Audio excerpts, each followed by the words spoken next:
நண்பர்களே, இஸ்ரோவிலிருந்து வந்த இந்த ஒரு செய்தி கேட்டதுமே உடம்பு முழுக்க கூச்சம் ஏற்படுது. இதயத்துல பெருமை தாரை தாரையா நிரம்புது.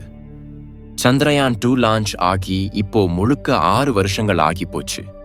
அந்த 6 வருஷங்கள்ல யாருமே பெருசா பேசாத, யாருமே நினைவு வச்சுக்காத ஒரு சின்ன ஆர்பிட்டர் அமைதியா சந்திரனை சுத்தி வந்து தன்னோட வேலையை செஞ்சுட்டே இருந்துச்சு. இப்போ அதே ஆர்பிட்டர் ஒரேயடியா உலகையே ஆச்சரியப்பட வச்சிருக்கு. சந்திரனோட தென் துருவத்துல தண்ணீர் பனி எங்க இருக்கு, எவ்வளவு ஆழத்துல இருக்கு, எவ்வளவு அளவு இருக்கு அப்படிங்கறத தெளிவா, சந்தேகமே இல்லாம விஞ்ஞான ரீதியில நிரூபிச்சு காட்டிட்டு இருக்கு. இந்த செய்தி கேட்டதும் நாசா விஞ்ஞானிகளே வாய பொத்திட்டு ஆச்சரியமா பாக்குறாங்க. கதை ஆரம்பிக்கணும்னா 2019 ஜூலை 22க்கு போகணும். சந்திரயான் 2 லான்ச் ஆனப்போ உலகமே இந்தியா பக்கமே திரும்பி பார்த்தது. சந்திரனோட தென் துருவத்துல முதல் முறையா மனிதனால செஞ்ச எந்திரம் மெதுவா இறங்கி வரலாறு படைக்கும் அப்படின்னு எல்லாரும் எதிர்பார்த்தோம்.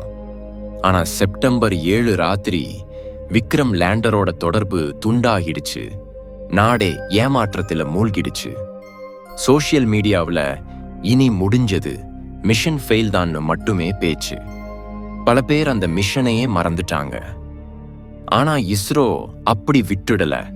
லேண்டர் போனாலும் ஆர்பிட்டர் இன்னும் பத்திரமா இருக்கு. அது சந்திரனை சுத்தி வந்து தினமும் ஆயிரக்கணக்கான கிலோமீட்டர் போட்டோ டேட்டா அனுப்பிட்டு இருக்கு அப்படின்னு நினைவுல வச்சுக்கிட்டாங்க. யாருமே எதிர்பார்க்காத வகையில அந்த ஆர்பிட்டர் தன்னோட ஆயுள் எதிர்பார்ப்பை தாண்டி முழுக்க 6 வருஷங்கள் தொடர்ந்து வேலை செஞ்சிருக்கு. இப்போ அந்த டேட்டாவை ஆராய்ச்சி செஞ்சு வெளியிட்டதும் உலகமே ஒரேயடியா திரும்பி இந்தியாவை பார்க்குது. சந்திரனோட துருவங்கள்ல சில தனிச்சிறப்பான பள்ளத்தாக்குகள் இருக்கு.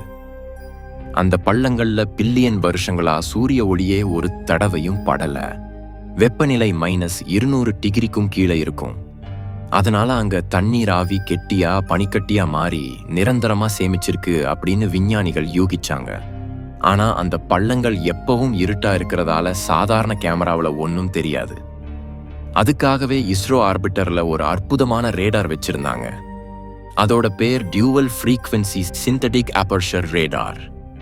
இதுதானே ரேடியோ அலைகளை அனுப்பி திரும்பி வர்ற சிக்னலை பார்த்து உள்ள என்ன இருக்குன்னு துல்லியமா சொல்லிடும். இந்த ரேடார் 2 வகை ஃப்ரீக்வென்சியில வேலை செய்யும். S band, L band. S band மேல்பரப்புல மட்டும் வேலை செய்யும். ஆனா எல் பேண்ட் சந்திரனோட தூசியை தாண்டி 10 மீட்டர் ஆழம் வரைக்கும் போய் பார்க்கும். இதை போலரிமெட்ரிக் மோட்ல ஓட வச்சதால உள்ளே இருக்கிற லேயர்களை முப்பரிமாணத்துல மேப் பண்ண முடிஞ்சது. இது உலகத்துல எங்கேயும் இல்லாத தொழில்நுட்ப வல்லமை. 2019 இருந்து 2025 வரைக்கும் இந்த ஆர்பிட்டர் சந்திரனோட துருவ பகுதிகளை சுத்தி 10,400க்கும் மேல சுத்தி இருக்கு. அதாவது ஒரே இடத்த 10,000 தடவைக்கு மேல ஸ்கேன் செஞ்சு மிக துல்லியமான டேட்டா சேகரிச்சிருக்கு. இவ்வளவு பெரிய அளவுல இவ்வளவு ஆழமான தகவல் இப்போ உலகத்துல யார்கிட்டையும் இல்ல. அந்த டேட்டாவை ஆராய்ச்சி செஞ்சதும் ஒரு அற்புதமான ஆதாரம் கிடைச்சது. அதோட பேர் டைஎலக்ட்ரிக் கான்ஸ்டன்ட். சாதாரண சந்திர தூசியில இந்த மதிப்பு 2லிருந்து 3 இருக்கும். கற்கள்னா 5, 6. ஆனா இங்க பள்ளங்கள்ல 10, 12, 15, சில இடங்கள்ல 20 வரைக்கும் மதிப்பு வந்திருக்கு. இவ்வளவு உயர்ந்த டைஎலக்ட்ரிக் மதிப்பு கொடுக்கிறது ஒன்னே ஒண்ணுதான், தண்ணீர் பனிக்கட்டி. அதாவது சந்திரனோட உள்ளே ஏக்கத்துக்கும் தண்ணீர் பனி இருக்குன்னு இப்போ கண்ணால் பார்க்கிற மாதிரி ஆதாரம் கிடைச்சிருக்கு. இது ஹைட்ரஜன் இருக்குமோன்னு சந்தேகம் இல்ல. நேரடியா இங்க தண்ணீர் பனி இருக்குன்னு சொல்ற துல்லியமான விஞ்ஞான ஆதாரம். இது எதிர்கால விண்வெளி பயணங்களுக்கு வழி திறக்கிற சாவி.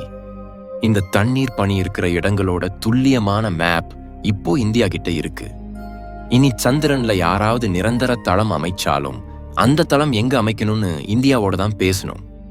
இஸ்ரோ மறுபடியும் சொல்லிட்டு இருக்கு, பெரிய சத்தம் போடுறது முக்கியம் இல்ல, அமைதியா வேலை செஞ்ச ரிசல்ட்டால பேசுறது முக்கியம்.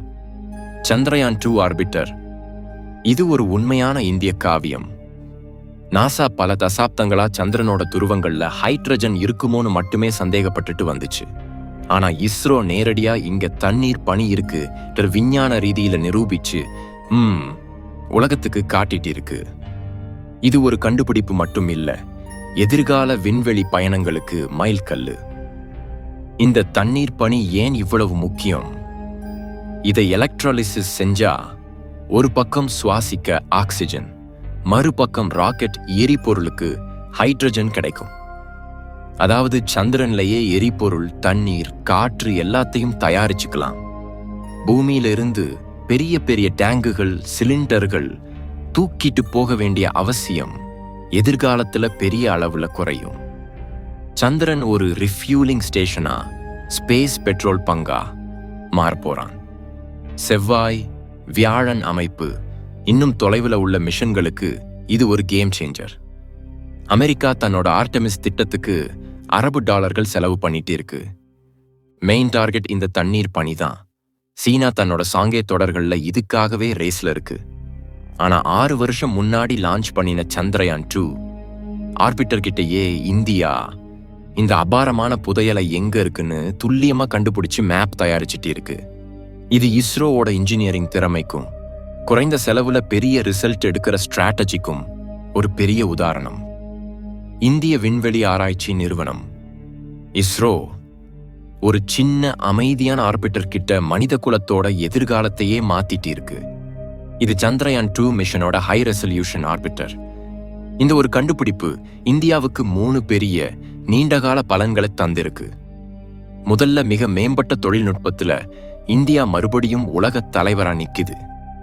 சந்திரனோட தென் துருவத்துல தண்ணீர் பனி புதையலை துல்லியமா கண்டுபிடிச்ச உலகத்திலேயே மிக பவர்ஃபுல் சிந்தடிக்க பர்ஷர் ரேடார் இந்த ஆர்பிட்டர்ல இருக்கு. இந்த முக்கியமான ரேடாரை அகமதாபாத்ல உள்ள ஸ்பேஸ் அப்ளிகேஷன் சென்டர் SAC விஞ்ஞானிகள் முழுக்க முழுக்க சுயேட்சையா உருவாக்குனாங்க. இது இந்தியாவுக்கு சுயேட்சைமான மிக முக்கியமான விண்வெளி தொழில்நுட்பத்தை தந்திருக்கு. 2வது, சந்திரனோட தென் துருவத்துல தண்ணீர் பனி எங்க, எவ்வளவு ஆழத்துல, எவ்வளவு அளவுல இருக்குன்னு உலகத்துல இந்தியா கிட்ட மட்டுமே துல்லியமான மேப்பிங் இருக்கு. இனி யாராவது அங்க தளம் அமைச்சு தண்ணீர் பனியை எடுக்கணும்னாலும் இந்தியாவோட பார்ட்னர்ஷிப் கட்டாயம். ஏன்னா அந்த புதையல் எங்க இருக்குன்னு நமக்கு மட்டுமே தெரியும். இது இந்தியாவுக்கு அரசியல், பொருளாதார பலத்தை தரும். 3வது, வரப்போற ஸ்பேஸ் எகானமியில சந்திரனோட வளங்களை பயன்படுத்துறதுல இந்தியா பேர் முதல்ல இருக்கும். தண்ணீர்னா சந்திரன்ல எரிபொருள், ஹைட்ரஜன், ஆக்சிஜன், குடிநீர், உயிர் காப்பாற்றுறது எல்லாமே. இந்த வளங்கள் யார்கிட்ட இருக்கோ அவங்க தான் எதிர்கால விண்வெளி பொருளாதாரத்தை நடத்துவாங்க. அந்த இடம் இப்போ இந்தியாவோடது. இதையெல்லாம் சாதிச்சது ஒரு சின்ன ஆர்பிட்டர் மட்டுமே. அது கூட சத்தம் போடாம, ஹைப் கிரியேட் பண்ணாம அமைதியா தன்னோட வேலையை செஞ்சுட்டு போனது.